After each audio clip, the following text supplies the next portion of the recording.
Welcome to Moonlight Mysteries, a calm space for long, research-rich mysteries. If you enjoy these sleepy deep dives, please like this video, subscribe, and tap the bell so you don't miss new episodes. If you'd like to support the channel, a quick comment with your favorite moment helps more people find us. Now settle in, dim the lights, and let's begin. The Green Children of Woolpit. Part 1. The Village at the Edge of the Known World. There is a village in Suffolk, in the gentle, flat agricultural east of England, called Woolpit.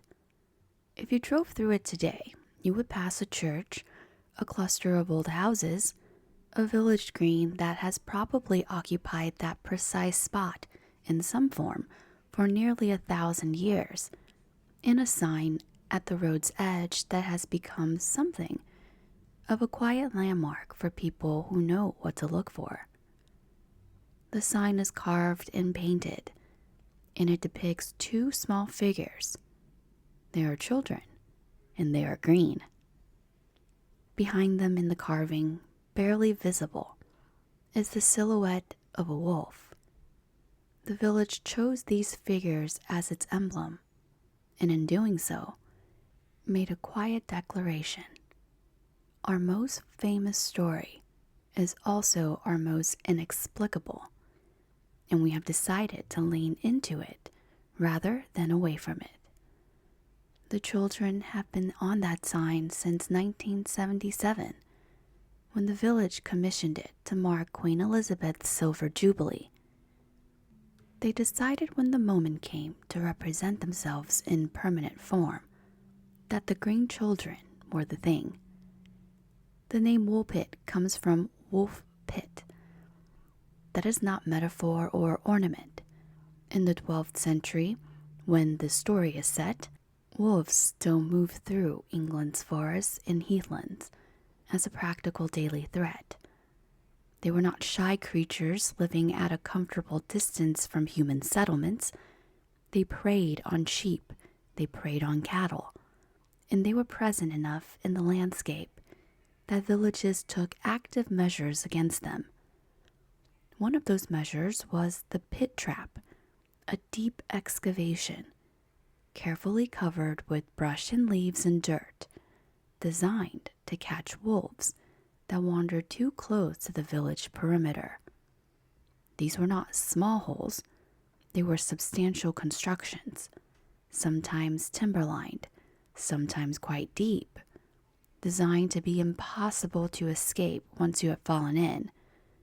Woolpit sat among these traps, and eventually took its name from them. To truly understand this story, you have to spend a moment imagining what Woolpit actually was in the middle of the 12th century. Not the picturesque English village of popular imagination, not the hedgerows and tea shops and tidy stone walls that tourism has made the visual shorthand for old England. Something rawer and plainer and more genuinely medieval. The village would have been a cluster of perhaps 40 or 50 houses, timber-framed structures with wattle and daub walls and thatched roofs, most of them consisting of 2 rooms at most, housing families of 5 or more people, sometimes with animals sharing the living space in winter for the warmth. The streets were unpaved tracks through mud. There was a manor house, where the local lord's representative or the lord himself lived. There was a church, almost certainly in stone, which was the social and spiritual center of village life, the most permanent and important building in the community. And then around it, in all directions, the open fields. Medieval English agriculture at this period operated on a system of large open fields divided into strips, long narrow parcels of land that different families farmed, intermixed with each other and with the Lord's own domain land. These were not small fields separated by hedgerows. They were vast, open communal spaces with no physical barriers between one family's strips and another's. The landscape around Woolpit would have been wide and flat and comparatively open to the sky, the kind of landscape you can still see traces of in parts of East Anglia today, if you know what you're looking at. Long, sweeping horizons, relatively few trees, the land lying level under a wide sky. In this landscape, most people lived and died within a radius of a few miles of where they were born. This is one of those medieval realities that is easy to state and hard to fully grasp. A person might spend their entire life without traveling more than 10 or 15 miles in any direction.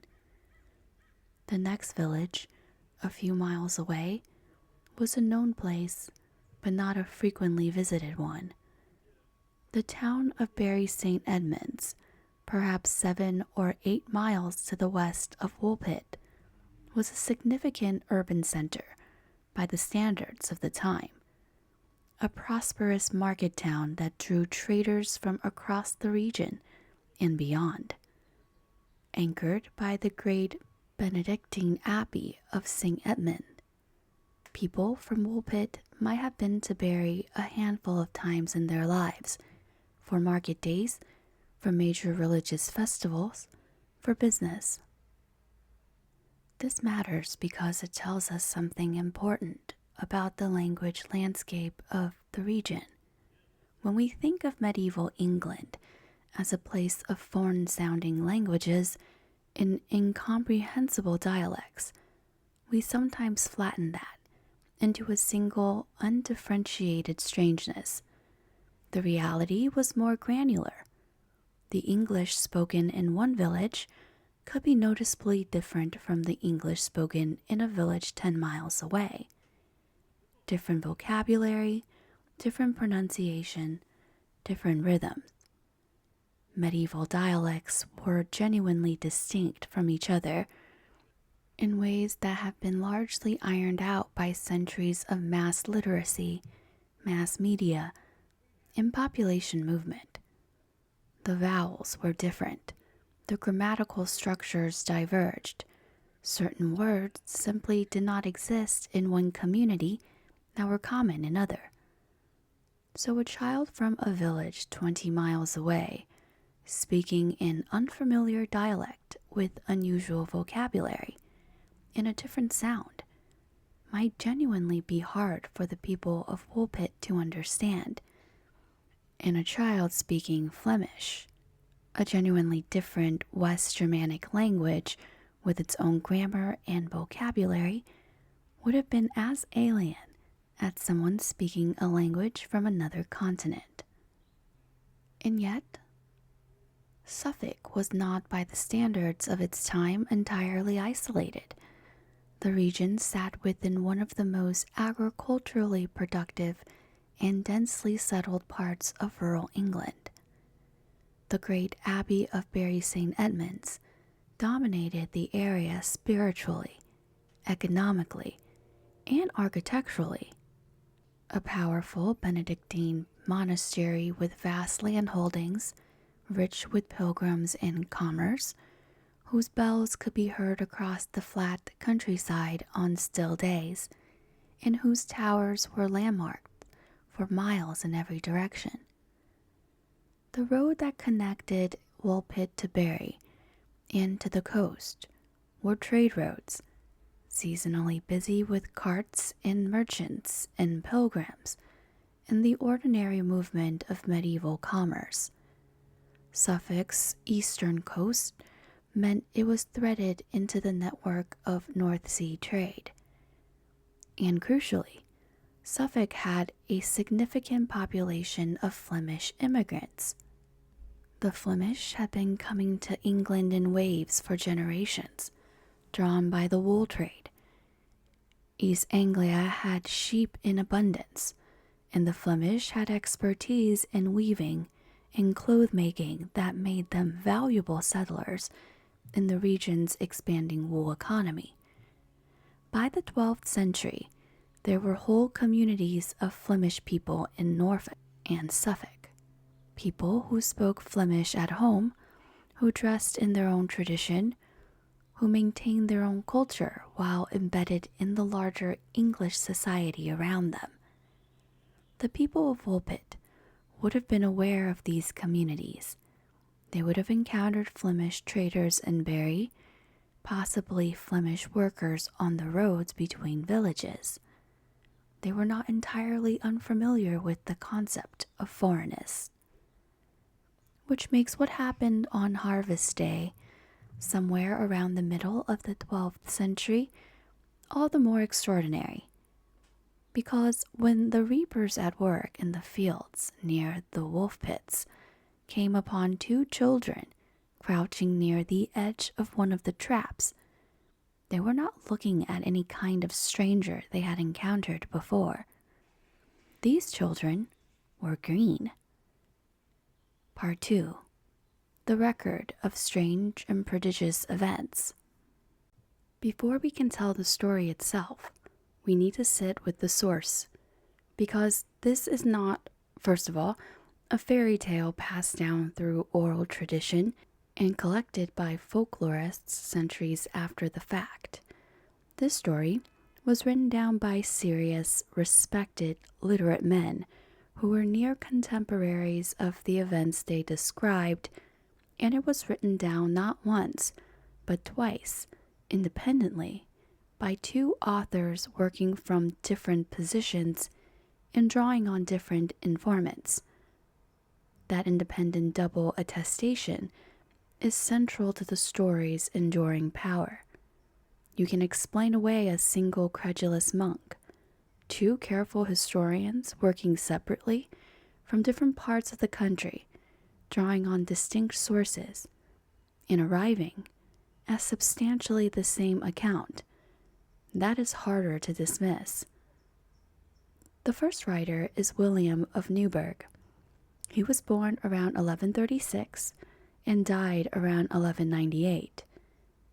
He was an Augustinian canon at Newburgh Priory in Yorkshire, about 200 miles from Woolpit in the north of England, which means he had no direct geographic connection to the events he was recording. William is widely considered one of the better historians of his century. His major work, the Historia Rerum Anglicarum, the History of English Affairs, was composed around 1189, and it is valued by scholars not for its coverage of events, but for its author's evident capacity for critical thought and honest skepticism. This is important to dwell on. William of Newburgh was not a naive collector of wonders.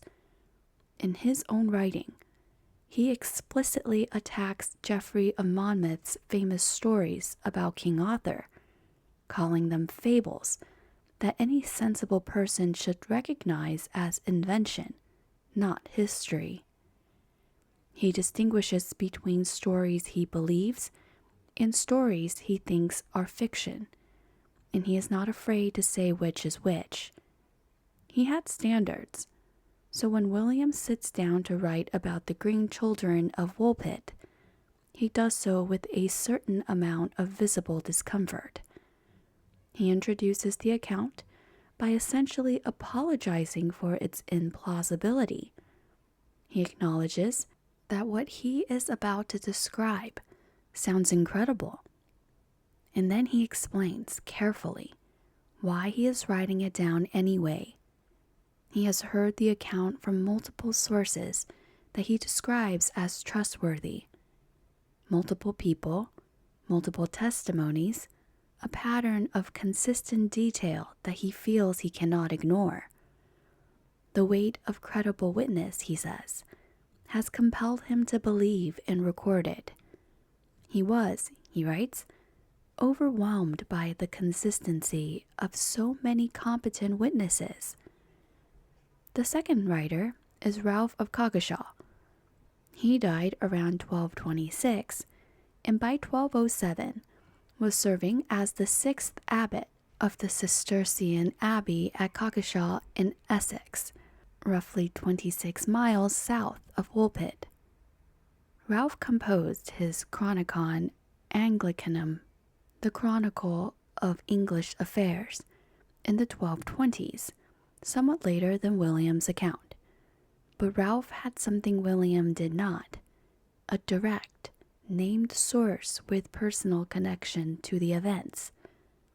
He states explicitly that his account comes from Sir Richard de County of Wykes, a local knight whose manor house was about 6 miles north of Woolpit, and who, according to Ralph, personally sheltered the Green Children in his home.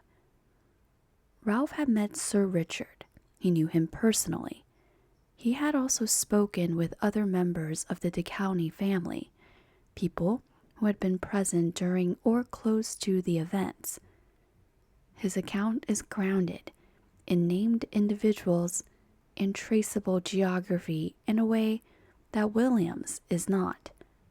Ralph was, in effect, presenting eyewitness testimony at one removed. There is also a third figure worth mentioning, Gervase of Tilbury, a medieval scholar and author of Autia Imperialia, the Leisure of the Emperor, a compendium of marvels and curious facts compiled around 1210 and dedicated to the Holy Roman Emperor Otto IV. Gervase was a man who traveled widely and collected accounts of wonders from across the medieval world, and he is known to have been in contact with Ralph of Coggeshall, possibly exchanging stories and information that fed into both of their works. Some scholars have suggested his knowledge of the Green Children story may have influenced the shape of Ralph's account. This adds a third channel of transmission and a third figure, one with demonstrably international reach and connections, who found the story credible enough to engage with seriously. It is worth noting, too, what kind of story this was in the context of the chronicles that contained it. Both William and Ralph wrote about a wide range of events: royal politics, military campaigns, ecclesiastical affairs, diplomatic relations. They also both wrote about other unusual or supernatural occurrences, because that was the genre. William of Newburgh is actually the earliest English source for stories about revenants, what we now call zombies or vampires, beings who died and continued to move and affect the living. His account of the Green Children sits alongside these other marvels in the Historias, all of them presented with the same measured seriousness, all of them treated as things that happened and were witnessed and deserved a record. The Green Children were unusual. They were not, to the medieval chronicler, categorically different from other things that were unusual. They were simply one more remarkable event in a world that was understood to be full of remarkable events, most of which went unrecorded. The two main accounts differ in certain details, which is actually meaningful. Medieval chroniclers routinely copied each other's passages verbatim, sometimes without attribution. If Ralph had simply read William and reproduced his account, the texts would be near identical. Instead, they agree on the core facts, but diverge on specifics. Different details about how the children arrived, slightly different emphasis on what the girl later said. different details about her subsequent life. This divergence is the signature of independent sourcing, two streams flowing from different springs but converging on the same essential story. There is one more thing worth saying about the nature of these sources, which is that medieval history writing had a category we largely abandoned, the category of mirabilia, meaning marvels or wonders. This was not a category of fiction. Mirabilia were real events that resisted ordinary explanation, things that happened and were witnessed, but that broke the expected pattern of the world. Medieval thinkers did not respond to such events by either credulously accepting supernatural explanations or dismissively denying that anything had occurred. They recorded them alongside battles and coronations and harvests, because the world was understood to contain things that exceeded human comprehension. To dismiss the mirabilia was not skepticism, but hubris. Who were you to say God or nature had not arranged something extraordinary? The Green Children wore mirabilia. They were recorded as strange, and the men who recorded them believed they were real. Part 3. What the Chronicles Say. Here is the story as the two chroniclers tell it, assembled from both accounts, noting carefully where they differ and where they agree. The time is harvest. In 12th century England, harvest was a community-wide all-hands event, the culmination of the agricultural year, the moment when the work of spring and summer either paid off or did not. Everyone who could work turned out for it. In a village like Woolpit, this meant nearly the entire population was in the fields. The work was physically demanding and relentless. Men and women used sickles to cut grain close to the ground, binding it into sheaves that would be gathered, stacked, and eventually threshed. Children had roles too. They could scare birds from the unharvested grain, carry water to the workers, bind smaller sheaves, and generally participate in the great communal labor of making sure the village survived the coming winter. The fields would have been full of people, the light long and warm in the late summer afternoon, the air thick with grain dust and the smell of cut stalks. It was in this context, communal, busy, the whole village turned outward into its fields, that workers near one of the wolf pits at the village perimeter noticed something unexpected. At the edge of a pit, or emerging from it, were two children. The accounts do not dwell on the exact moment of discovery, and neither chronicle is entirely clear about whether the children had been inside the pit or were simply nearby when found. What mattered, and what was recorded with striking consistency across both sources, was what the villagers saw when they approached. The children were a boy and a girl. They appeared to be siblings, the girl somewhat older, the boy younger, and seemingly more fragile. Their clothing was strange, not poorly made, not torn and dirty in the ordinary way of poverty, just unfamiliar. The material was something no one present could identify, and the cut and style were equally foreign. This detail is worth pausing on, because it suggests the strangeness of their clothing was not a matter of wear and tear, but of genuine cultural difference. Someone had made these garments, and whoever had made them had been working in a tradition that had nothing to do with what Suffolk villagers knew. Their speech, when they tried to communicate, was entirely unknown. Ralph of Coggeshall, drawing on his direct sources, records it simply as an unrecognized language. William of Newburgh agrees. Neither chroniclers suggests it was any known language rendered unrecognizable by accent or fear. The people of Woolpit, who were familiar with Latin from church, with Norman French from the landowning class, and with a wide range of English dialects from their position on a regional trade route, none of them could identify what these children were speaking. And most striking of all, most immediately and impossibly visible, the color of their skin.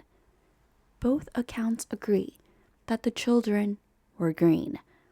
This is not described as a slight pallor or an unusual sallowness. It is described as a genuine, verifiable green color, the color of new leaves in spring, of growing things. Both accounts use language that makes clear this was extraordinary even by the standards of people who had lived their lives surrounded by illness and physical difference in the full range of what medieval bodies could look like. This was not pale, this was not yellowish, this was green. The children were frightened. They seemed confused and profoundly disoriented, as if the light itself was wrong, as if everything around them was incomprehensible. Nobody could communicate with them. The question of what to do with them was almost certainly above the authority of harvest workers, and so the children were taken. The details are vague, but it seems to have been a peaceful escort rather than anything forcible, to the household of Sir Richard the County at his manor at Wykes, about 6 miles to the north. Sir Richard was the appropriate local authority for dealing with something so genuinely inexplicable, the lord whose responsibility these strange children would fall under. In the days that followed, the household tried to feed them. This was the most immediate and human impulse. These were children, they were clearly hungry, and feeding them was the obvious first step toward whatever understanding might eventually come. The problem was that the children refused everything that was offered. The range of medieval English food that would have been available in a lord's household was considerable. Bread in various qualities, meat, fish, dairy, vegetables, ale, and the children showed no interest in any of it. For several days, this impasse continued, the children growing weaker and more distressed, apparently willing to starve rather than consume anything their hosts could produce. They were not being stubborn.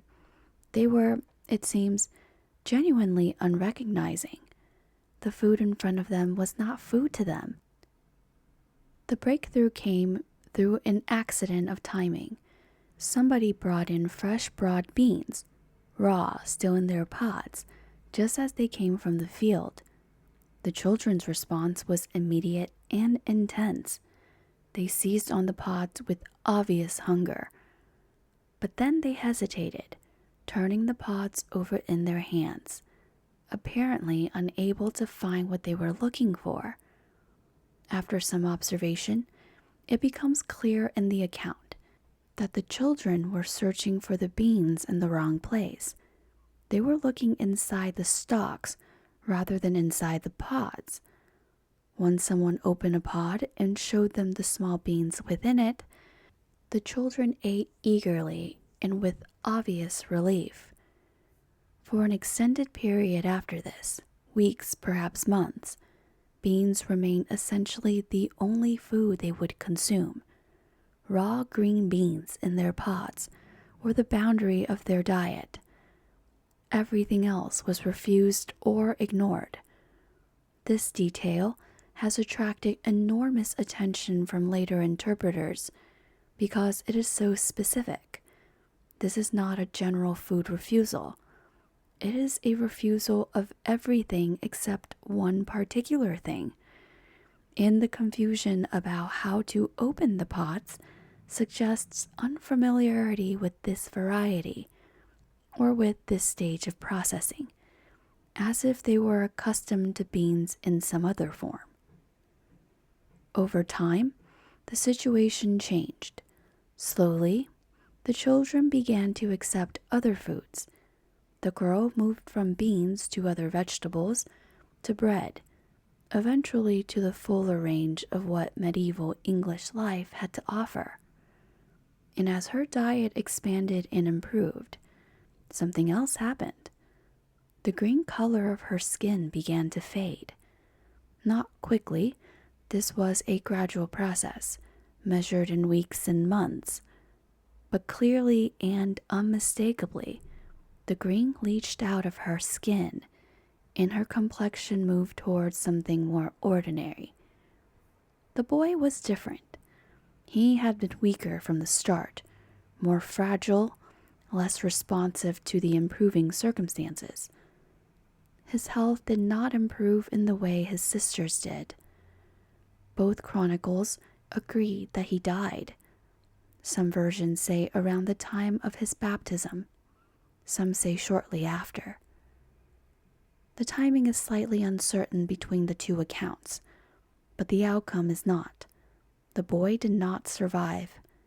He was buried in Woolpit, without a name anyone knew, without any known kin. The girl survived. She was baptized. She remained in Sir Richard de County's household, working as a servant. William of Newburgh describes her as somewhat wild and undisciplined in her behavior. Quote, wanton and impudent, unquote, is the phrase, though it is worth noting that this assessment reaches us filtered through a 12th century clerical observer's expectations of appropriate female behavior. And those expectations were shaped by frameworks that had little to do with fairness to the girl in question. What we can say is that she adapted. She was not entirely compliant with expectations placed on her, but she stayed, and she learned. She learned English. She learned how to live in Woolpit's world. And eventually, after what seems to have been a period of several years, the chronicles are not precise, she was able to communicate her origin story. Her account of where they came from is where the story becomes genuinely extraordinary, setting aside all the strangeness that preceded it. She described a land, a place, a home that bore no resemblance to anything in the experience of the people listening to her. There was no sun, not perpetual night, not total darkness. There was light, but it was the light of permanent twilight, the soft, diffused, directionless glow of a world in which the sun was perpetually just below the horizon. Not morning, not evening. Something between, and neither. Endlessly, never resolving in either direction. In this light, she said, everything was green. The land itself, the plants, the people who lived there. All of them carried the same green that she and her brother had shown when they arrived in Woolpit. It was not the color of sickness in her world. It was simply the color of things, the way things were. William of Newburgh records that she called this place St. Martin's Land. Ralph of Coggeshall's version emphasizes the universal greenness of the described world. Both agreed on the essential description: a twilight realm, suffused in green, inhabited by people like herself. She said she had lived there normally, the way children live, playing, herding animals, going about the daily life of a pastoral community. In both accounts record how the children had arrived in Woolpit, though with slight differences in the telling. In William's version, The children had been following their father's cattle when they heard a sudden loud sound, something like the bells of Bury St. Edmund's Abbey, though the description suggests it was unfamiliar to them, startling. And without any transition, they found themselves standing in the bright, painful sunlight of the English harvest, beside the wolf pit. In Ralph's version, the journey is slightly more physical and sequential. The children followed cattle into a cave and walked through darkness for a considerable time, guided eventually by the sound of bells growing louder in the distance ahead, until they emerged from underground into the light. It was the emergence into sunlight that disoriented them, the sudden brightness after the long dark passage. The cave version in Ralph's account is worth sitting with at length. It suggests an underground passage, literal, physical, traversable on foot. The children entered a cave. They walked through it. They came out somewhere else, somewhere entirely different from where they had started. The sound of bells that both accounts agree resembled those of Bury St. Edmund's, guided them toward the light at the far end. This is a story about crossing a physical threshold, moving from one state of the world to another through the simple, ancient act of walking through the dark toward a distant sound. Ralph also records more of what became of the girl afterward. She stayed in Sir Richard's household for many years, working as a servant. She eventually married. William says she took a husband from King's Lynn, about 40 miles northeast of Woolpit in Norfolk, and was still living in that area around the time he was writing, in the 1180s or 1190s. If this is accurate, and if she was perhaps 8 to 12 years old when she appeared at Woolpit, then she would have been in her 40s or 50s when William mentions her, middle-aged by medieval standards, embedded in ordinary life of Norfolk, a woman with a husband and perhaps children, in the daily texture of an unremarkable adult life. Some later accounts, drawing on traditions that may or may not trace back to reliable sources, give her the name Agnes Barr, married to a man sometimes identified as Richard Barr, a diplomat in the court of Henry II.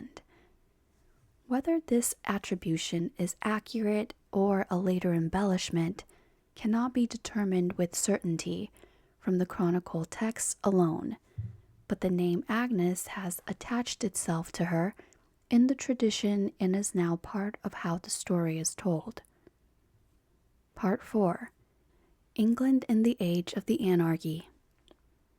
No story exists in isolation from the world around it. In the world in which the Green Children appeared was one of the most violently unstable in England's recorded history. The period is called the Anarchy, and the label was not invented by later historians looking for dramatic shorthand. Contemporaries used it, or words that meant the same thing, because they were living through what they recognized as a genuine collapse of order. The anarchy begins with a maritime disaster. In November 1120, a vessel called the White Ship left the Norman port of Barfleur, bound for England. On board was William Adelin, the only legitimate son of King Henry I of England, along with a company of young nobles, members of the royal household, and crew. The ship was new. The sea was relatively calm. The company had been celebrating. The ship struck a submerged rock not far from port, in the dark, and sank quickly. William Adelin drowned. So did nearly everyone on board, perhaps 300 people in total. One of the worst single losses to the English ruling class in a generation, all in a single night. King Henry I was left without a male heir. He had a daughter, Matilda, who had been married young to the Holy Roman Emperor Henry V, which is why she is usually called Empress Matilda. When her first husband died in 1125, she returned to England and Henry began the careful, time-consuming work of preparing her to succeed him. He'd had the great barons of England and Normandy swear formal oaths recognizing her as his heir. Not once, but multiple times in 1127, 1128, and 1131, as Henry kept demanding the commitment be renewed. Among those who swore was his nephew, Stephen of Blois, the son of his sister Adela, one of the most prominent and favored figures at the royal court.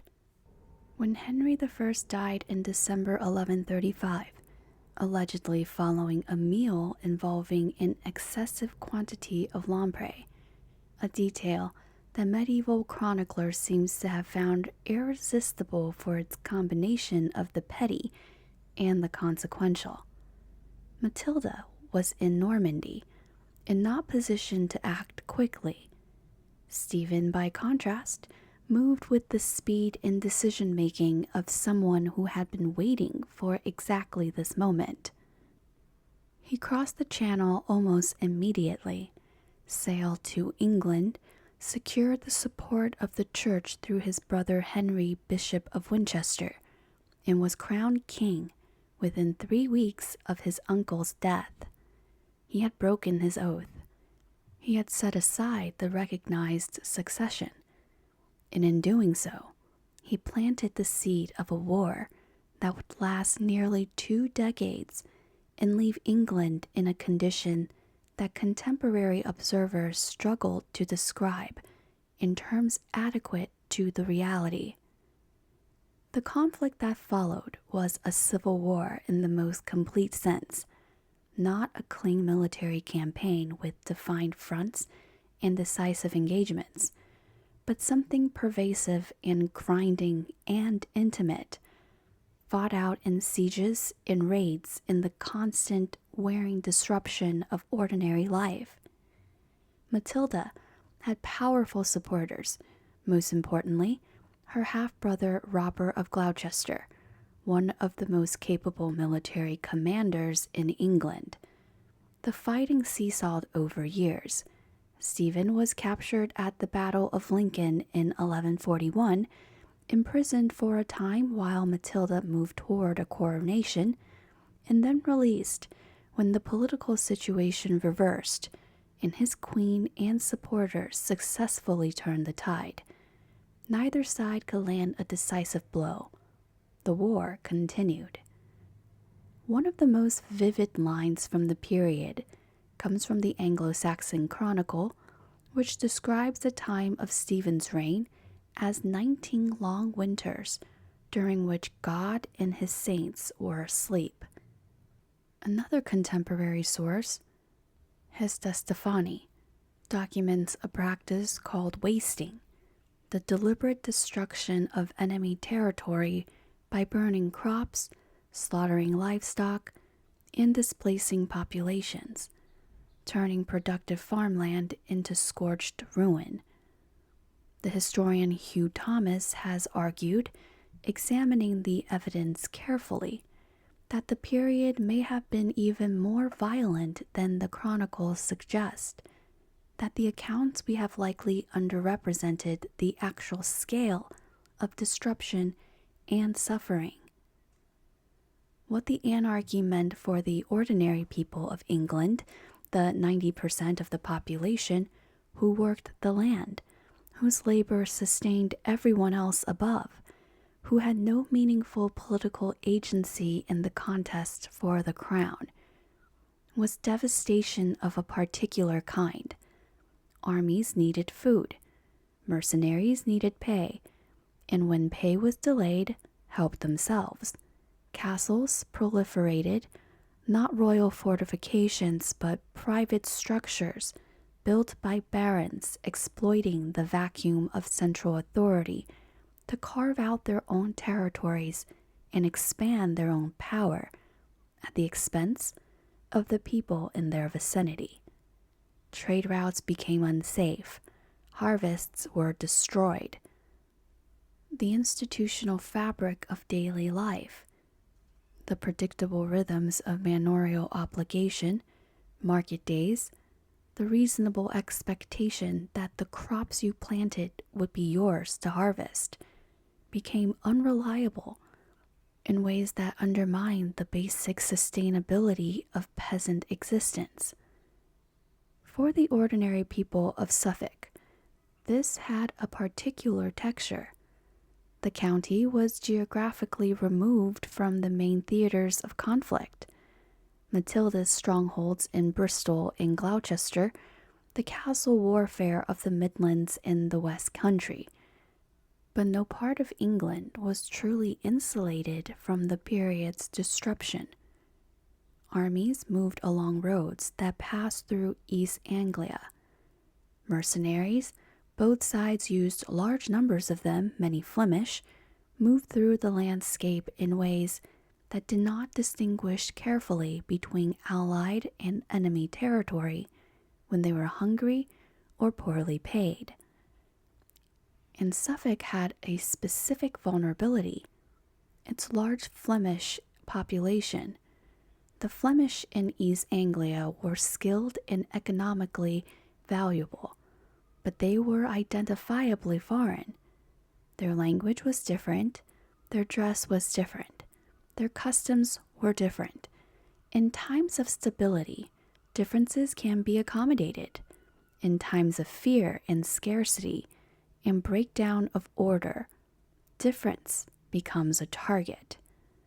The hostility was not constant, but it had eruptions.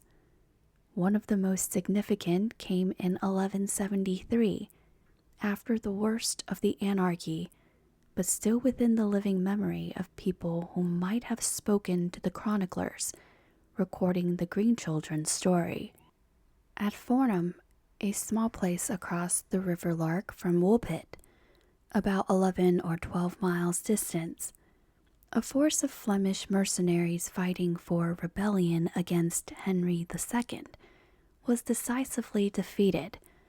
The Flemish among them were massacred, their bodies thrown into the river.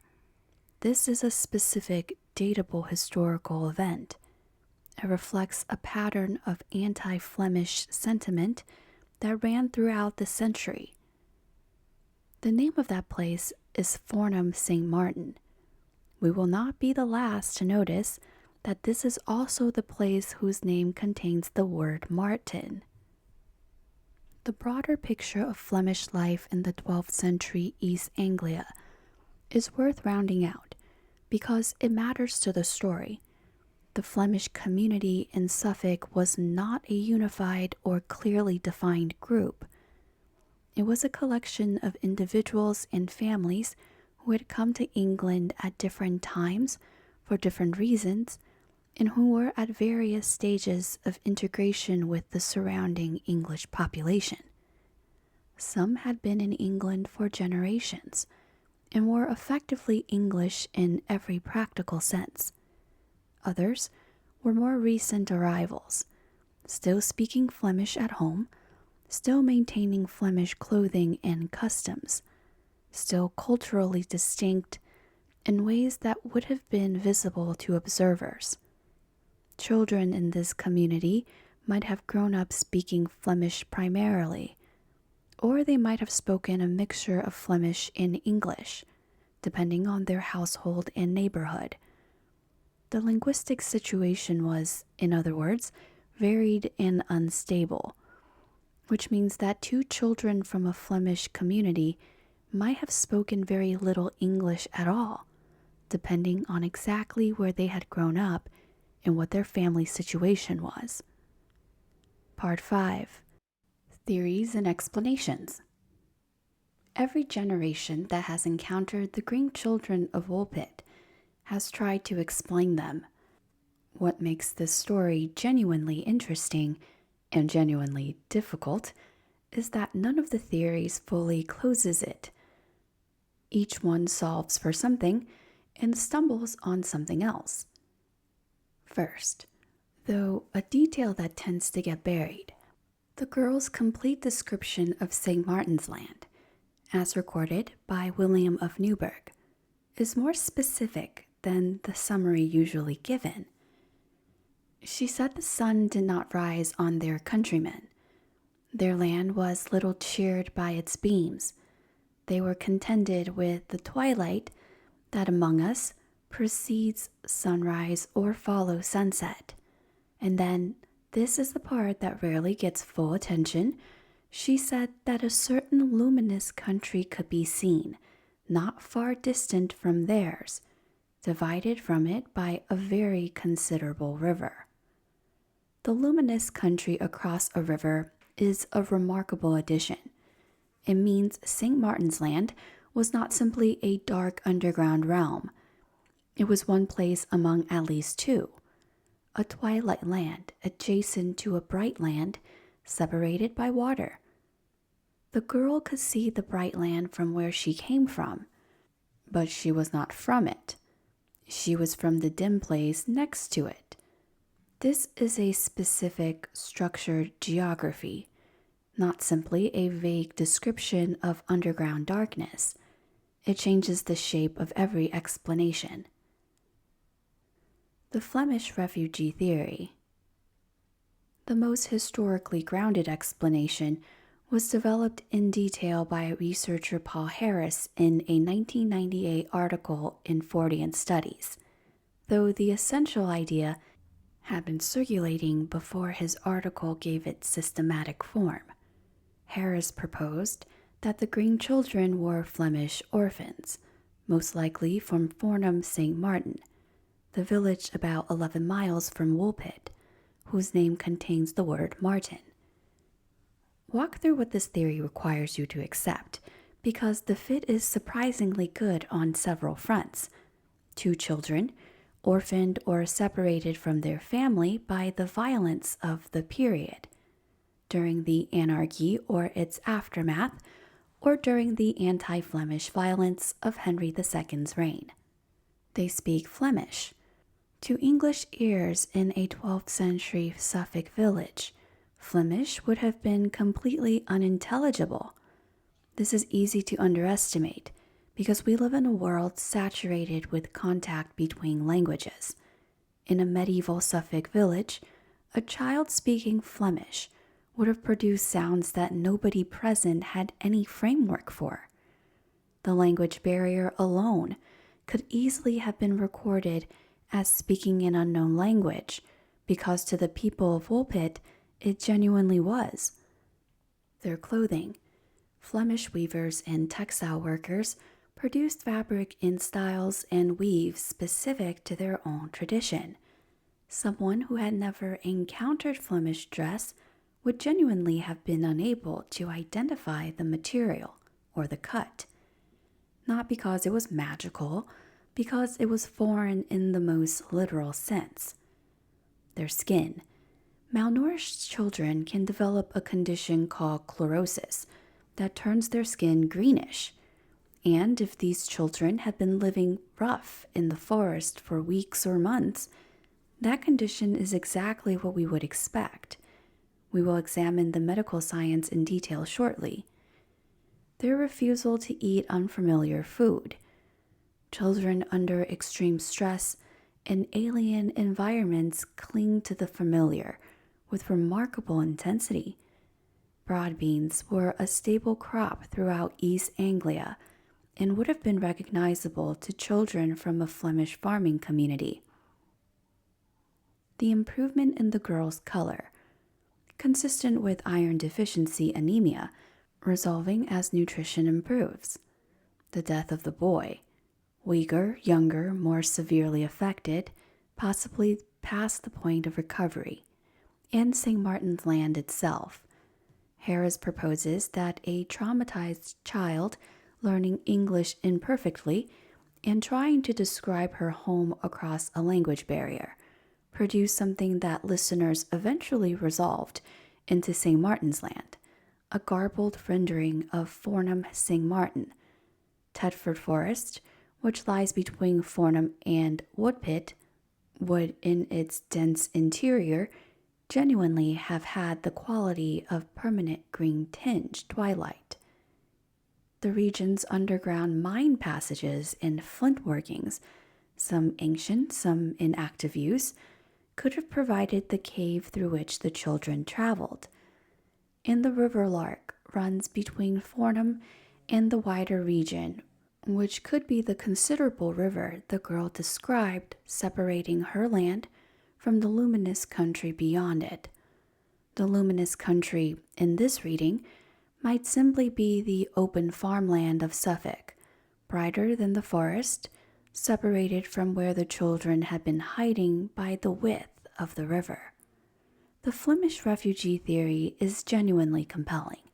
It accounts for more detail than any other single explanation. But it is not without problems, and honest engagement requires acknowledging them clearly. The most significant objection is the coherence and specificity of the girl's account.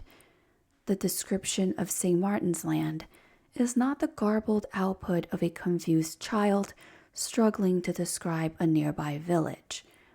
It is a structured, internally consistent description of a complete world with its own geography: the twilight, the green people, the luminous country across a river, the father's cattle, the cave, the bells.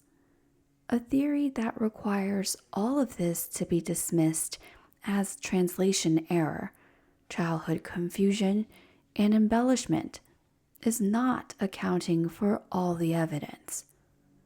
There is also the silence of recognition. Woolpit was surrounded by Flemish communities. If two children appeared at Sir Richard de County's household speaking Flemish, you would expect someone at some point, a traveler, a clergyman, a merchant passing through, to recognize the language. The fact that neither chronicle records any moment of linguistic recognition is a small but genuinely meaningful absence. And one scholar of the period, the historian Madej, has noted a timeline problem. William of Newburgh places the children's arrival during King Stephen's reign, which ended in 1154, while the Battle of Fornham, the primary anti-Flemish violence Harris invokes, happened in 1173. That is nearly a 20-year gap. The Flemish orphan theory can still work if the children fled an earlier episode of violence or simple poverty, but the neatness of the Fornham explanation depends on a date that may not actually align. The medical science. Let us slow down and give this condition the attention it deserves, because it is the most scientifically credible explanation for the green skin and is interesting in its own right. Chlorosis, also called hypochromic anemia, now most often called iron deficiency anemia, is a real, observable, well-documented condition whose name comes from the Greek chloros, meaning green or pale green. The same root gives us chlorophyll, the green pigment of plants. The naming is not coincidental. To understand why insufficient iron turns skin green, you need to understand what iron does in the body. Iron is the critical component of hemoglobin, the protein molecules in red blood cells, responsible for carrying oxygen from the lungs to every tissue in the body. Hemoglobin is also what makes blood red. The iron-oxygen bond produces the rich scarlet of well-oxygenated blood. the warm pinkish undertone of healthy pale skin is largely the color of hemoglobin-rich blood showing through the fine capillaries close to the skin's surface. When iron level falls through inadequate dietary intake, poor absorption, blood loss, or some combination of these, hemoglobin production falls with it. Red blood cells become smaller and paler, containing less hemoglobin, less richly colored.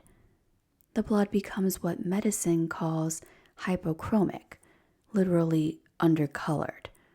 When this undercolored blood shows through the skin, instead of producing the warm pink of health, it produces a pallor that in many people and in certain light has a distinctly greenish or yellowish cast. Not green the way a leaf is green, more like the green-white of a plant denied sunlight, or the faint greenish tinge of someone who is seriously ill. The condition was known in medieval times under various names and within different theoretical frameworks. By the 16th and 17th centuries, it had acquired the popular name green sickness. It was most commonly diagnosed in young women, which modern scholars attribute to the nutritional demands of menstruation combined with restricted access to iron-rich foods like meat. But the underlying physiology is universal. Small children are especially vulnerable because they have high iron requirements relative to their size. They are growing rapidly and need steady nutrition supply.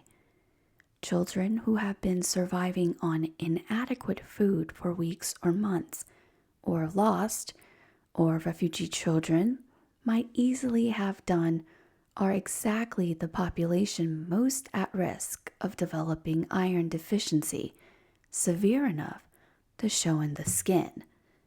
The specific detail of broad beans is medically interesting here. Legumes contain non-heme iron, which is less bioavailable than the heme iron in meat, but still nutritionally meaningful. A child eating only raw broad beans would be getting some iron, though not enough, and in a form that is less efficiently absorbed without cooking.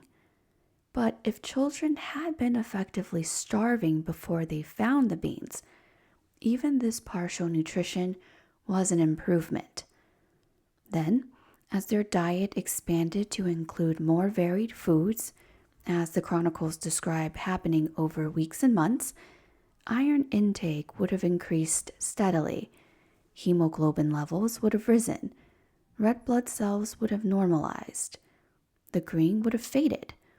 This is exactly the trajectory the chronicles describe, and from a purely medical standpoint, it is the expected, textbook outcome of iron deficiency anemia being resolved through dietary improvement. The boy's death and the girl's survival is consistent with the weaker, younger, more severely affected child not recovering in time.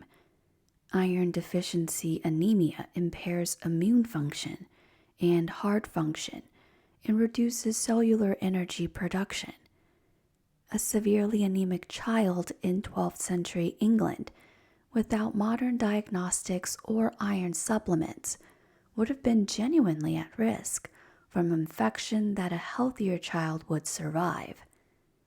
One additional note. Some scholars have wondered whether the children's diet of beans, and beans alone, might itself have contributed to the green skin independently of chlorosis. There is a condition called favism, a hemolytic reaction to fava beans that occurs in people with a hereditary enzyme deficiency called G6PD deficiency. But favism causes episodes of anemia through destruction of red blood cells, rather than a slow greenish discoloration. And the reaction would have been acute rather than the slow, gradual improvement described. Favism is also not a plausible explanation for the green skin on arrival, before the children began eating the beans. So chlorosis remains the better fit. What chlorosis cannot tell us is anything about the language, the clothing, the cave, the bells, the luminous country across the river, or complete description of St. Martin's Land. It is a satisfying partial answer, but it is not a complete one. The arsenic theory. An old East Anglian legend runs parallel to the Green Children's stories in ways that have attracted the attention of several researchers. It tells of two young children, heirs to an estate, who were poisoned with arsenic by a malicious guardian and then abandoned in Wayland Wood, near Thetford Forest, to die. This legend is considered the origin of the Babes in the Wood folktale, first published in Norwich in 1595, and it is geographically intimate with Woolpit. Wayland Woods is the same general region of East Anglia. Some researchers have proposed that the Green Children story and the Babes in the Wood legend may draw on the same underlying event, or may be different folk memory traces of the same kind of event. The argument for arsenic is this: arsenic poisoning does cause skin discoloration. Chronic or subacute arsenic exposure can produce a grayish-green or yellowish complexion, particularly in children.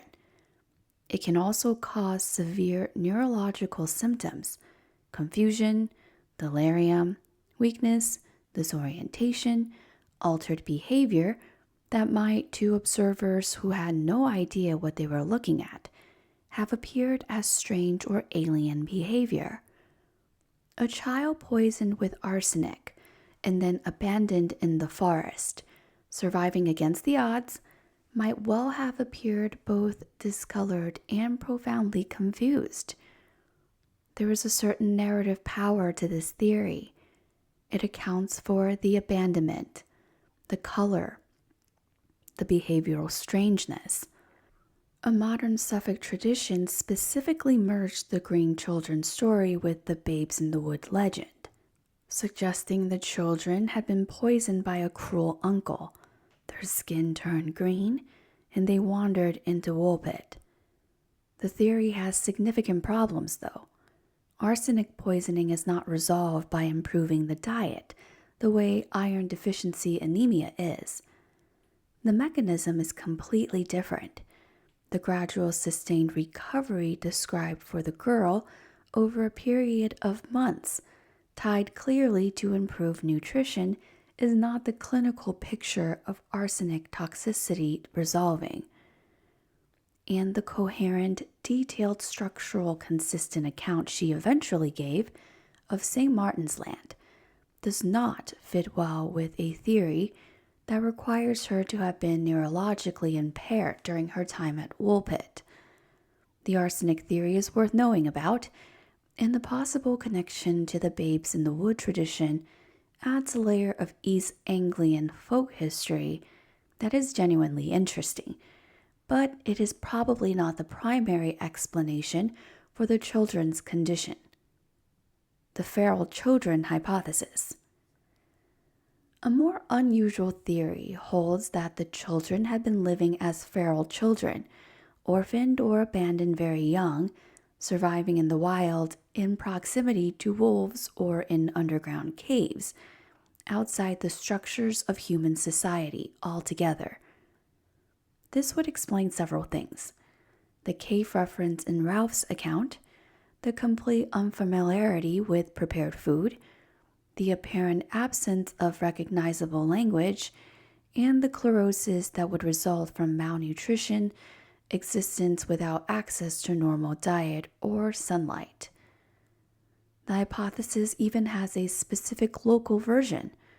Some researchers have proposed that the children were not merely stranded in the wild, but were actively raised by wolves, that they had lived in the caves, the den of the wolf population that still inhabited East Anglia in this period. This would explain the extreme feral behavior, the food refusal, the green skin from a combination of malnutrition and subterranean living. There is an intriguing tradition, cited in a 1997 letter published in the Daily Mail, that local Suffolk folk memory preserved a detail about the Green Children. They were sometimes seen running on all fours after their arrival in Woolpit, and they were known to howl at the full moon. This is a fragile piece of evidence. A 20th century letter citing unnamed oral tradition from 8 centuries after the event.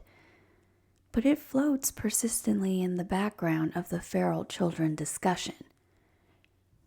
The hypothesis founders ultimately on the same evidence that give the whole story its most human quality. The girl's later life. Real feral children. Documented cases from the modern era of children genuinely deprived of human contact in language during the critical developmental window of early childhood almost universally show permanent and severe cognitive and linguistic damage. Language acquisition is tied to sensitive periods in neural development that, if missed, cannot be made up. Documented cases of feral children who are discovered and placed in human care have consistently shown that they rarely, if ever, achieve normal fluency in any language, and that the social and cognitive demands of ordinary adult life remain extremely difficult for them throughout their lives. The Green Girl of Woolpit, by contrast, learned English, gave a coherent account of her homeland, detailed enough for 2 historians to record it, worked as a servant for years in a functioning household, married, and by all accounts lived an essentially ordinary life in Norfolk. This is not the trajectory of someone who missed the critical period for language acquisition. It is the trajectory of someone who had language already, had been socialized already, and simply needed to learn a new language, which she did over a period of years, the way any child does. The harvest ritual interpretation. One of the more unconventional scholarly readings of the story comes from the folklore academic Martin Walsh, who has proposed that the Green Children tale may be a garbled account of an atavistic harvest ritual.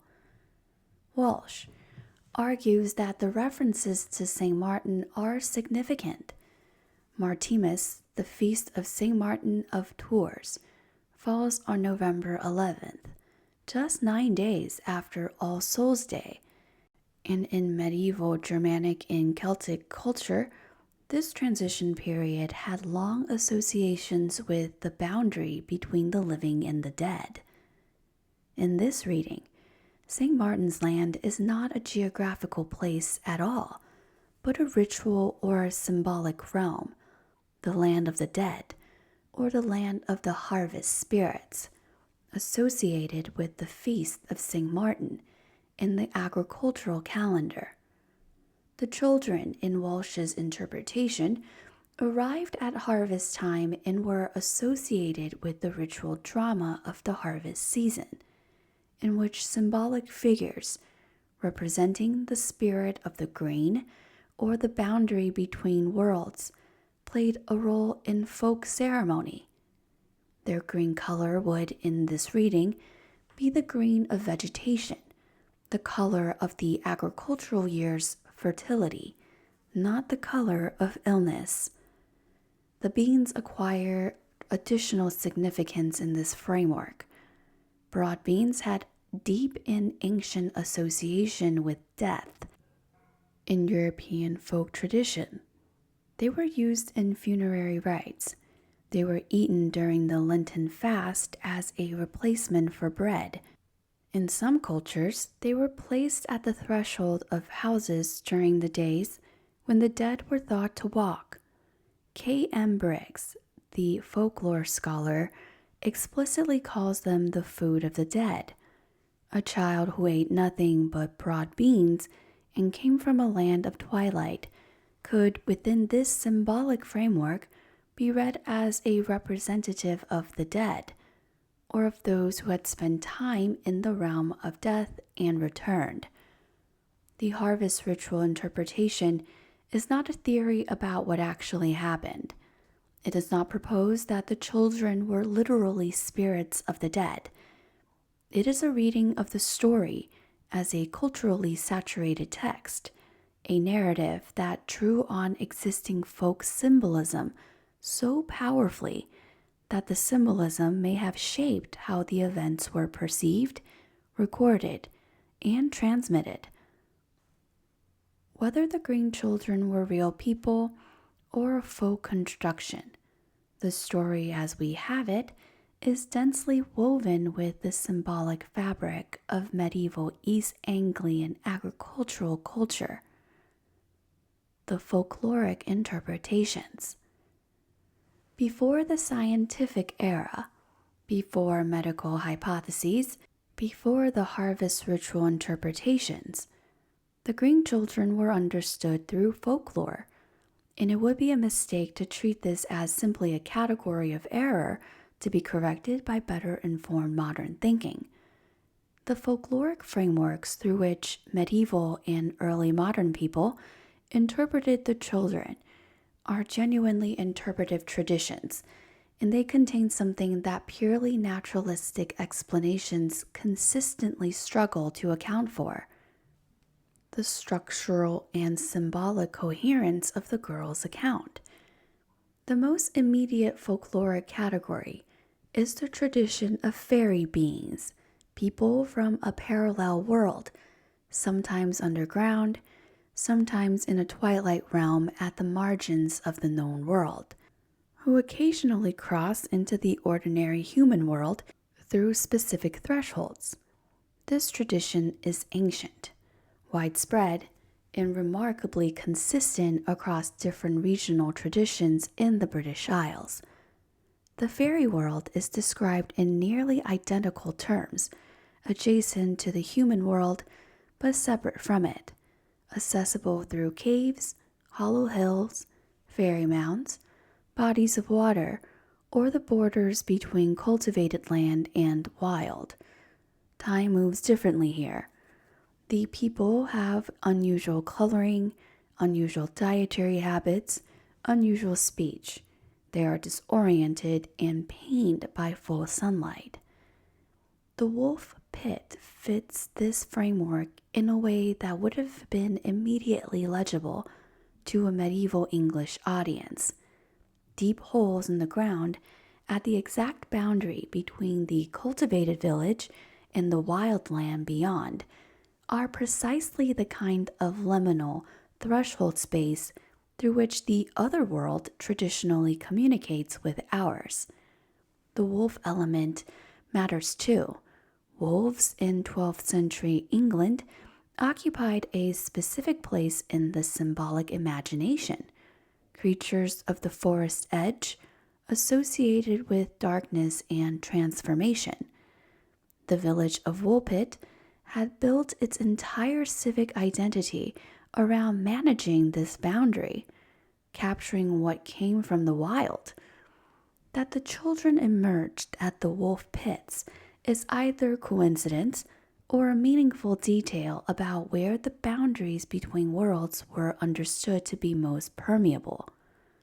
Catherine Briggs, one of the 20th century's finest scholars of British folklore, analyzed the Green Children as an instance of what she called the changeling archetype, beings who cross the boundary between the fairy world and the human world, usually accidentally and usually unable to return. The confusion, the dietary restriction, the inability to communicate, the apparent distress in full sunlight, the gradual adaptation to human food and human norms. All of these fit the traditional profile exactly. The girl's description of her homeland matches the traditional description of the Celtic otherworld almost point by point. The realm of the dead and supernatural in Welsh tradition. The Anwen is described as twilight, green, separated from the living world by water. The Irish Tir na Nog and Magmel are realms of perpetual youth and twilight.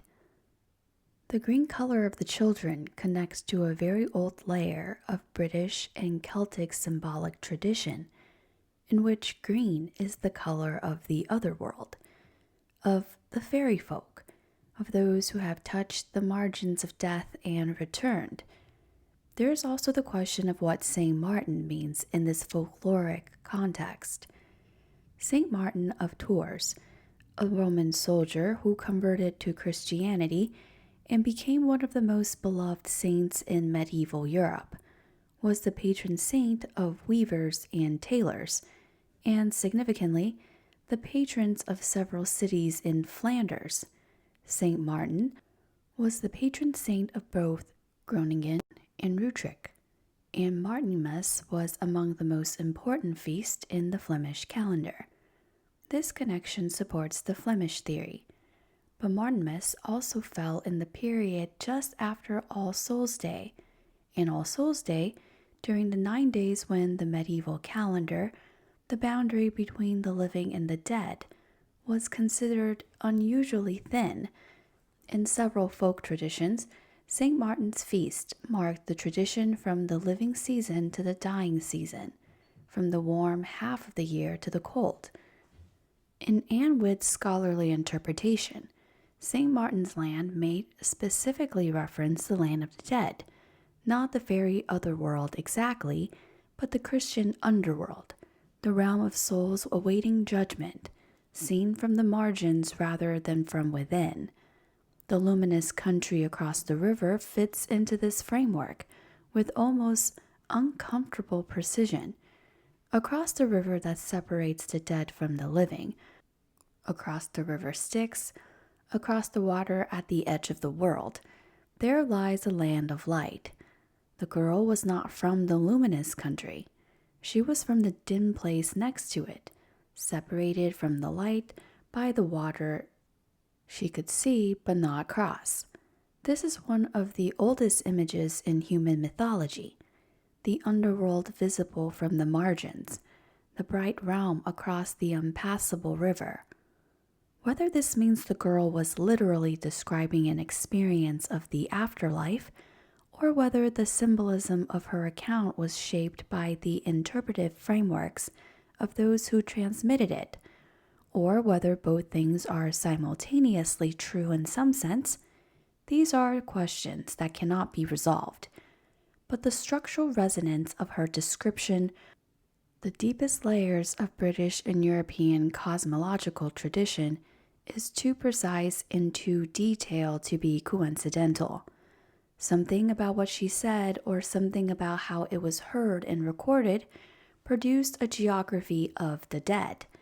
Gerald of Wales, another 12th century writer, roughly contemporary with the events described, tells a strikingly similar story in his Itinerarium Cambriae. He describes a boy, a truant from school, who encountered two small figures who led him through an underground passage into a beautiful land with fields and rivers, not lit by the full light of the sun. The boy spent time there, eventually returned to the upper world, and was never able to go back. The parallel is close enough that scholars have noted it as evidence that the motif of underground otherworldly realms, accessible through caves, was genuinely active in 12th century British culture, not as pure fantasy, but as something people expected to be possible, something that organized how unusual experiences were perceived and reported. The hollow earth theory. Among the more elaborate fringe theories is the hollow earth hypothesis, which posits that the earth contains a vast interior space, or multiple such spaces, inhabited by advanced civilizations living in a world lit by internal sources rather than the sun. In this framework, the Green Children emerged from an opening in the earth that led to one of these interior realms, where the permanent twilight and universal green colors are features of the internal world rather than metaphors or folk symbolism. The hollow earth idea is ancient in its roots. It appears in various forms in Norse mythology, in the Welsh tradition of the Anwen, in the legend of Agartha that exists in theosophical and esoteric traditions.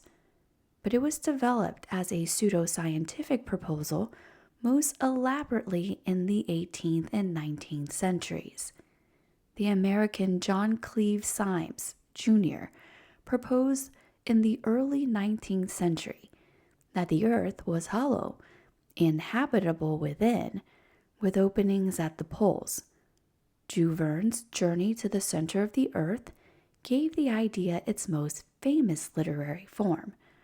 In the context of the Green Children, the hollow earth theory argues that the cave the children walked through was not a mined passage or a natural geological feature, but an opening in the crust that led to the interior world they came from. The detail that make this theory feel locally grounded is the cave itself, the physical tunnel the children walk through to reach Woolpit.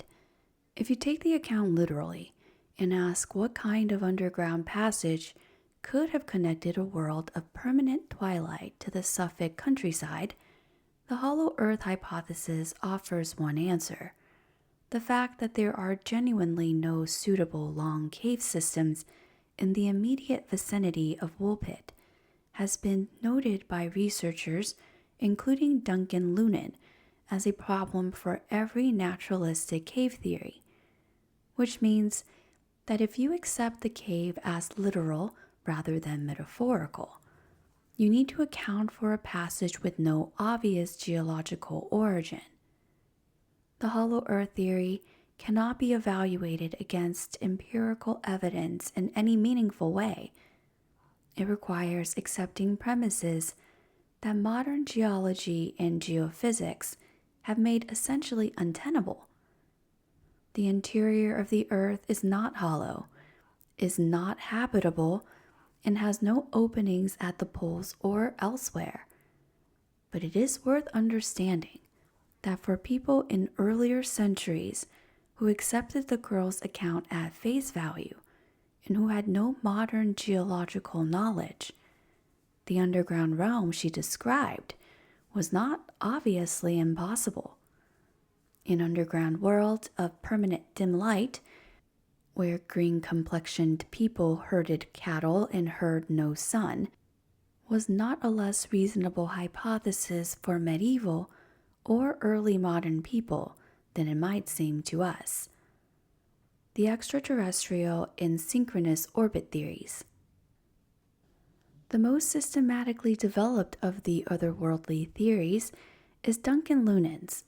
Lunan is a Scottish astronomer and science fiction writer who became interested in the Green Children in the mid-1960s and spent decades researching the case before publishing his full account in a 1996 article in Analog Science Fiction and Fact magazine, and later in his 2012 book, Children from the Sky, a speculative interpretation of a medieval mystery.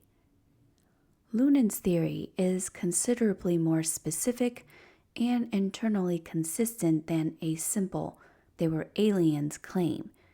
He argues the following: that the children came not from a supernatural realm or a hidden earth, but from a human colony established on a distant planet by extraterrestrial beings who had been conducting a long-term program of interaction with humanity, possibly with the knowledge, if not full cooperation, of certain powerful human institutions. The planet in question, in Lunan's hypothesis, is trapped in what astronomers call a synchronous or tidally locked orbit around its sun, the same phenomenon that causes our moon to always show the same face to Earth. A tidally locked planet has one hemisphere in permanent fierce sunlight, in one hemisphere in permanent frozen darkness, with only a narrow band along the terminator, the boundary between light and dark, where conditions are habitable. In this twilight zone, the sun is perpetually near the horizon, never rising, never setting. The light is always the dim, slanting, diffused light of permanent dawn or dusk. And critically, in Lunan's model, the vegetation of this world has adapted to extract maximum energy from the available light spectrum by producing large quantities of chlorophyll, which would make the plants and potentially any humans who consume them over generations distinctly green. The synchronous orbit hypothesis is scientifically plausible in its basic premise. Tidally locked planets do exist, particularly in close orbits around small stars, and the habitability of the terminator zone has been seriously discussed in astrobiology, the biology of a planet where the primary food source is heavily chlorophyll-laden, vegetation producing green-tinged people through dietary accumulation is more speculative, but not entirely impossible in principle.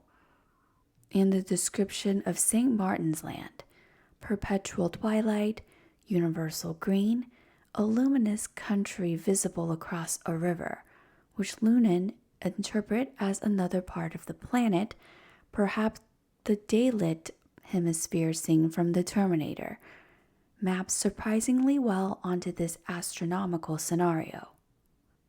Lunan is himself emphatic that he does not think the children were simply alien beings who arrived on Earth. He argues strenuously against the alien in the usual science fiction sense, noting that the girl's ability to mate with and bear children by a human man makes pure alien biology impossible. His hypothesis is instead that the children were humans, descended from people taken from Earth at some earlier point, who had been living on this other world and were returned accidentally through a matter transmitter, or equivalent teleportation technology that malfunctioned and deposited them in 12th century Suffolk rather than wherever they were supposed to be going. Lunan also did serious genealogical and archival work that he presents as support. He argues he has traced the identity of the Green Girl as Agnes, married to Richard Barr, a real figure documented who served Henry II as a royal official and diplomat, and has followed her descendants to the present day. He has also identified a series of other unusual documented events at related sites in the period, which he presents as evidence that the Woolpit incident was not isolated, but part of a wider pattern of contact. It is important to be honest about where this theory stands. Lunan's astronomical hypothesis, the synchronous orbit, the terminator zone, the chlorophyll accumulation biology, is genuinely interesting as a piece of speculative science and gives the story an internally consistent framework it does not usually receive. His archival work on the identity of Agnes in her marriage to Richard Barr is based on real documentary sources and adds a layer of historical detail to the story. But the central claim that the children were transported by alien technology from another planet is not falsifiable by any evidence currently available, and the leap from the historical record to the extraterrestrial conclusion requires accepting many premises that cannot be independently verified. What Loonan's work demonstrates, perhaps more than anything else, is that the story rewards serious, rigorous attention. He spent decades on it. He dug into primary sources, traced family histories, identified geographic relationships, and brought real astronomical knowledge to bear on the description of St. Martin's Land. The result is not proof of extraterrestrial contact, but it is a reminder that this is a story complex enough to sustain decades of dedicated investigation without becoming exhausted. The extraterrestrial reading is structurally the modern version of the fairy reading and the Hollow Earth reading before it. Each era produces its own version of the same fundamental hypothesis. The children came from somewhere entirely other than the known world, crossed the boundary they did not choose, and found themselves irreversibly in ours. In the 12th century, that somewhere was the fairy otherworld. In the 17th century, it was the moon. In the 20th century, it was another planet. The technology of the explanation changes, the narrative structure does not. The allegory and literary interpretation. Several literary scholars and cultural historians have argued that the Green Children of Woolpit function at the textual level as an allegory, whether or not anyone intended them as one. Jeffrey Jerome Cohen, a scholar of medieval monstrosity and cultural difference, has interpreted the story as an allegory of cultural assimilation under Norman rule. In this reading, the Green Children represent marginalized outsiders, possibly the indigenous English, or the Welsh, or the Flemish, who are different, who are other, who speak differently and look differently and eat differently, and who are absorbed into the dominant culture through a process that destroys one of them and makes the other ordinary. The boy dies, the girl loses her color, the strangeness disappears, the outsiders becomes indistinguishable from those who are never strange. Sonia Overall's 2025 reading, published in Preternature, goes further, connecting the story to contemporary experiences of displacement and pandemic isolation, reading the green skin and initial muteness as symbols of marginalization that transcend their medieval origin. In Overall's interpretation, the Green Children are a figure for anyone who has been made other, made visibly strained by poverty, displacement, illness, or difference, and who must undergo a slow, costly process of normalization to survive in a world that was not made for them. These allegorical readings do not compete with the historical theories about what actually happened. They operate at a different level, but they explain something the historical theories cannot. Why this story of all the strange events recorded in medieval chronicles has survived so powerfully and so persistently. It keeps finding new relevance, not because it is unsolved, but because what it describes, the arrival of the other, the encounter with the genuinely alien, the slow and costly process of becoming ordinary, is an experience that every generation recognizes.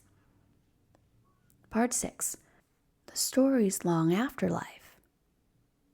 The Green Children of Woolpit did not stay in medieval Suffolk. They have traveled through 9 centuries, accumulating interpretations and reinventions the way a slow river accumulates stone. and they have become one of those stories that seems to live on the permanent cultural landscape. Always available, always resonant, always slightly different in the retelling depending on who is doing the telling and what they need the story to mean.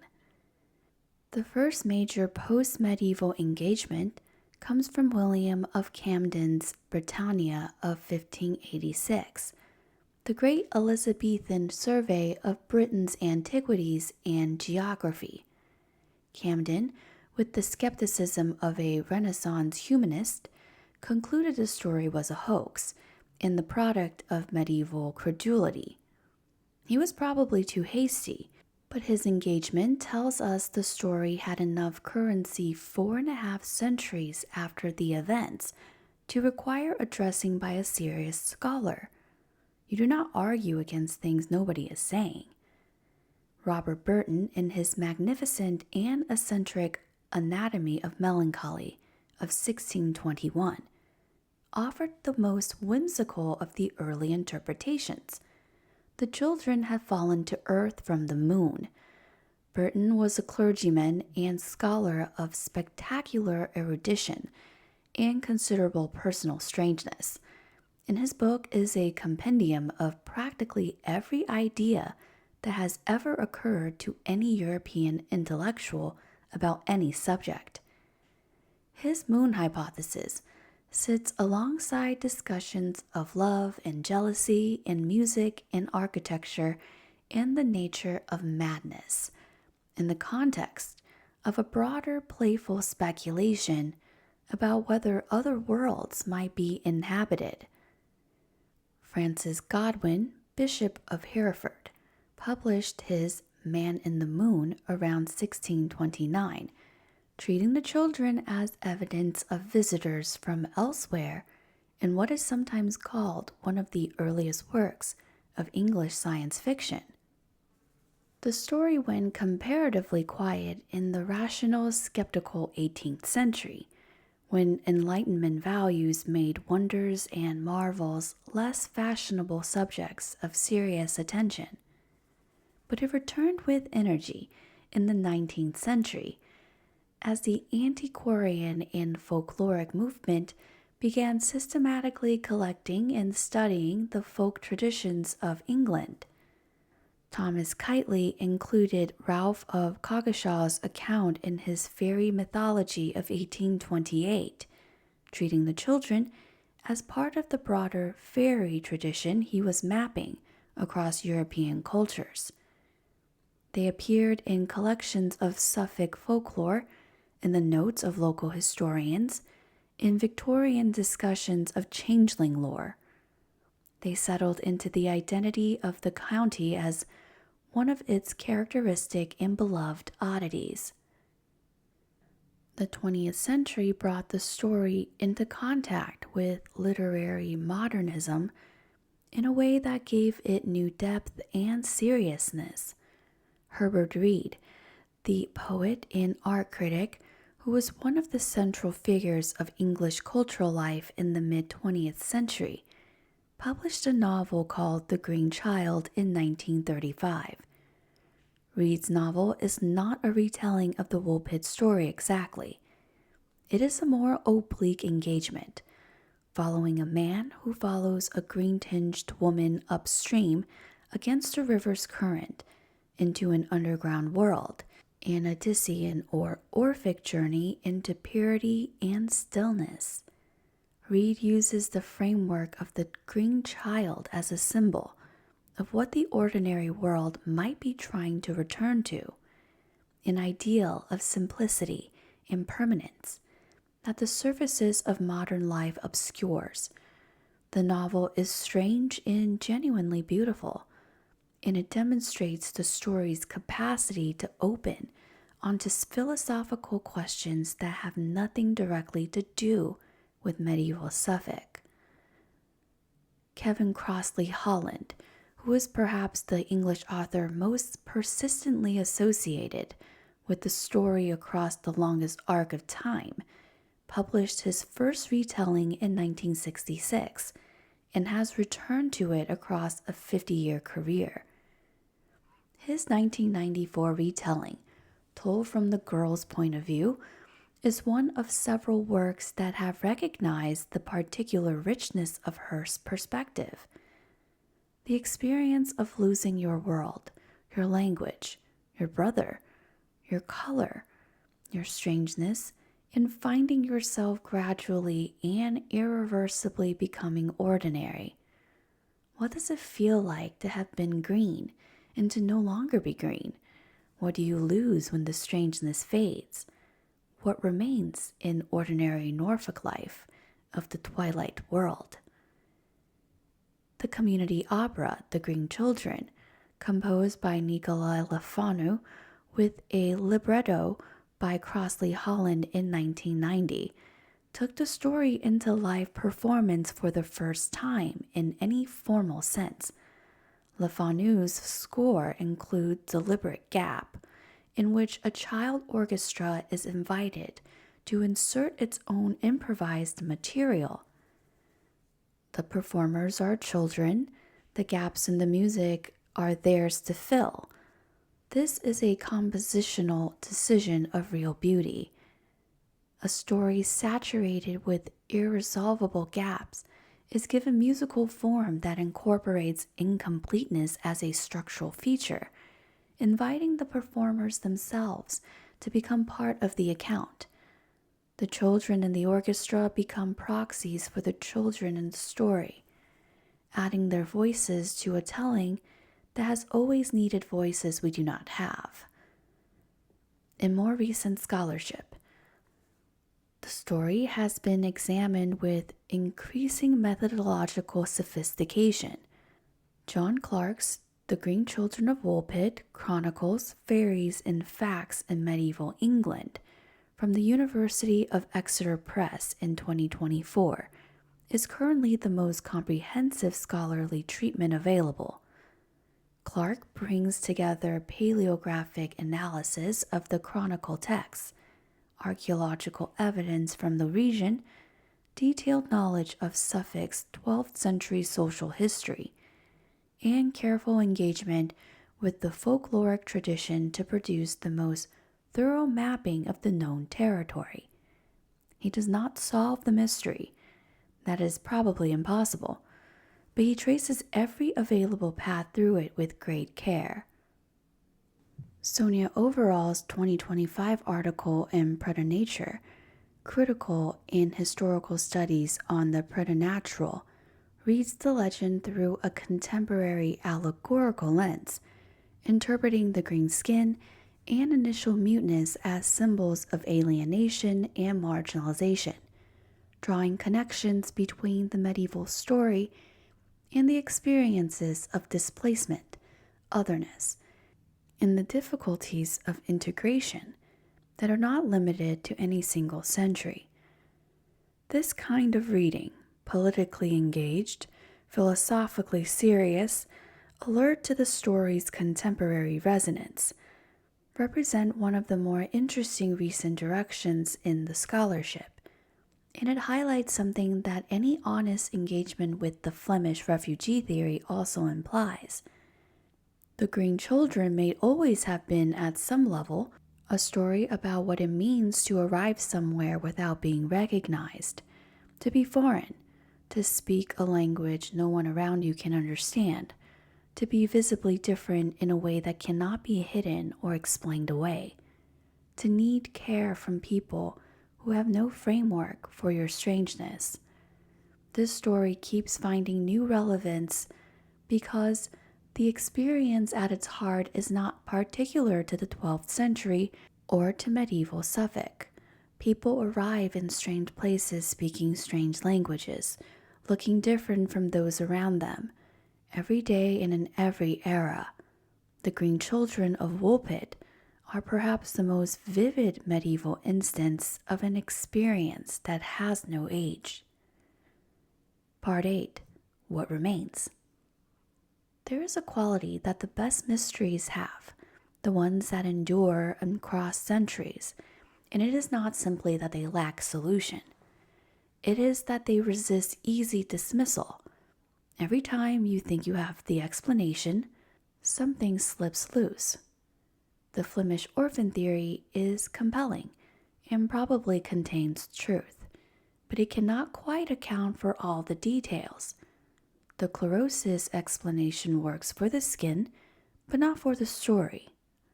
The fairy interpretation fits the narrative with perfect elegance, but requires a category of existence that the modern world has largely set aside. The extraterrestrial and interdimensional theories are vivid and imaginative, but empirically unfalsifiable. What we are left with in the end is something simpler and more honest. We don't know. We don't know who the Green Children were. We don't know with certainty precisely what happened in Woolpit on that harvest day. We don't know whether the accounts are entirely accurate or whether the story has been shaped by the transmission through which it passed. We don't know what caused the green skin, though chlorosis remains the most scientifically coherent, and we do not know what the girl was describing when she spoke of St. Martin's Land, whether it was a real place imperfectly remembered and imperfectly translated, a metaphorical account of a traumatic experience, filtered through the interpretive frameworks of those who recorded it, or something that genuinely sits outside all the explanatory boxes we have tried to put it in. What we do know is that two serious skeptical historians, men who were willing to call other stories fables, men who had standards, wrote this one down because they thought it true. The story was set in a specific real place at a specific real time. It involves specific individuals. Sir Richard de County of Wykes, the girl who married in King's Lynn, anchored in verifiable medieval geography and traceable social history. Something happened in Woolpit. The people who were there thought it was remarkable. The people they told thought it was remarkable. The writers who eventually recorded it thought it was remarkable enough to set down alongside the political and religious history of their age. And 900 years later, we still find it remarkable. There is something quietly moving about the surviving girl. Whatever her story was, wherever she had been, whatever had happened to her, whatever she had seen, she ended up embedded in the ordinary fabric of medieval English life, not as a permanent wonder on display, not as a curiosity preserved in amber for the instruction of the curious. She worked as a servant. She learned a new language. She married a man from Kingsland. She may have had children. She may have grown old and unremarkable and died in an ordinary Norfolk bed. Her neighbors knew her story, perhaps the way neighbors always knows unusual things about each other. Think about what that assimilation would have actually required.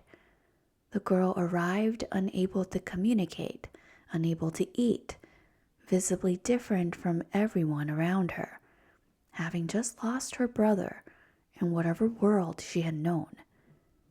She learned a language. She negotiated whatever social position a strange girl in a wealthy household could negotiate.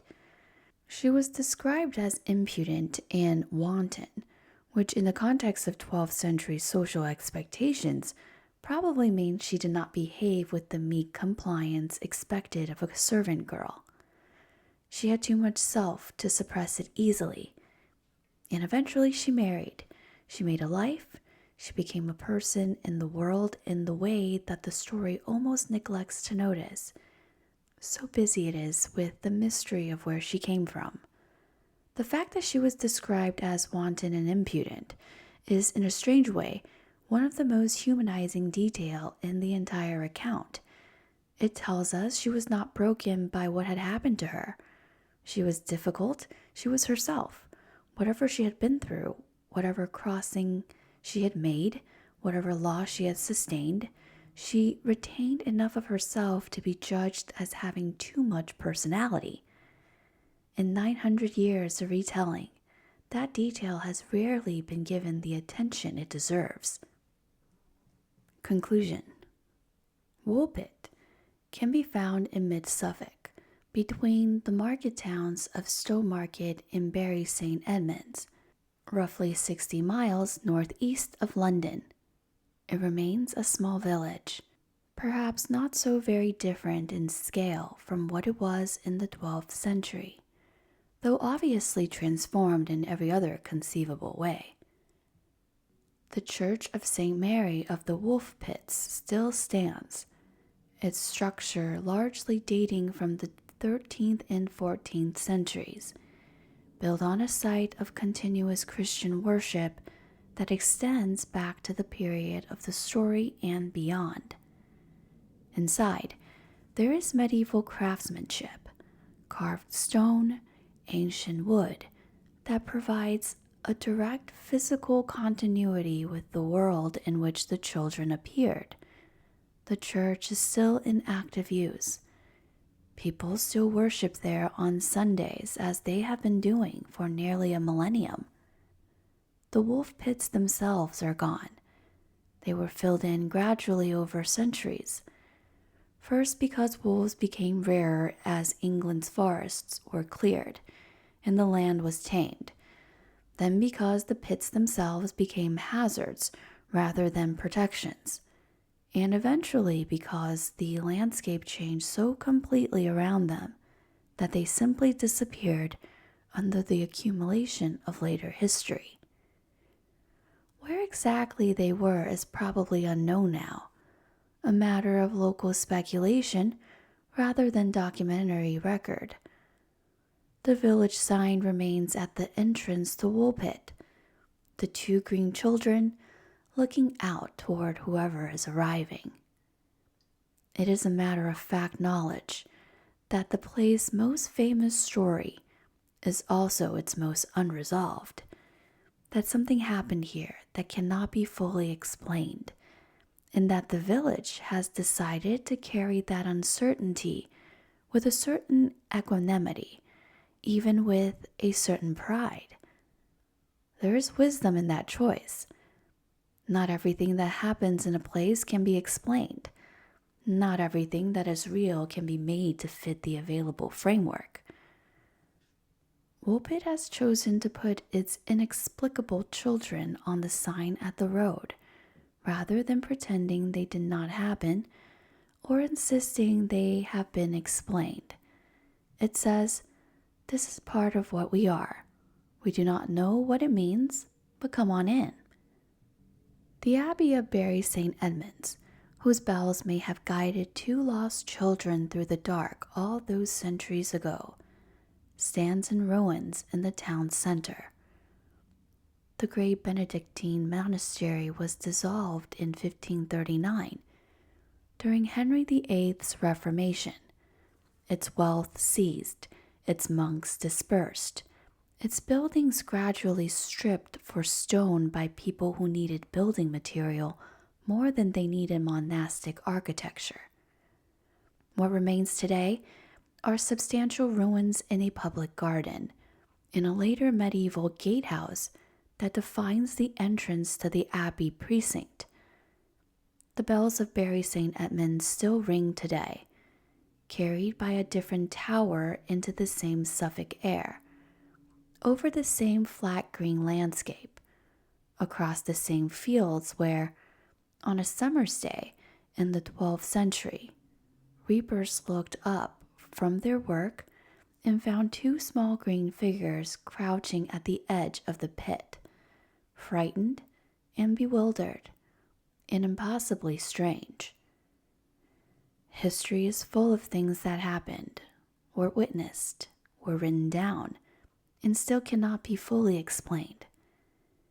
The Green Children of Woolpit are among the most vivid of these, a small story in the grand scheme of things, located in an obscure corner of a medieval county, in a time when most of what happened to most people went entirely unrecorded.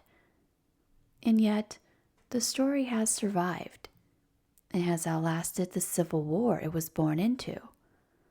It has outlasted the monastery whose bells may have called the children home. It has outlasted the wolf pits themselves, which are now only a name in a name. It has outlasted every generation that received it, questioned it, embellished it, and passed it on.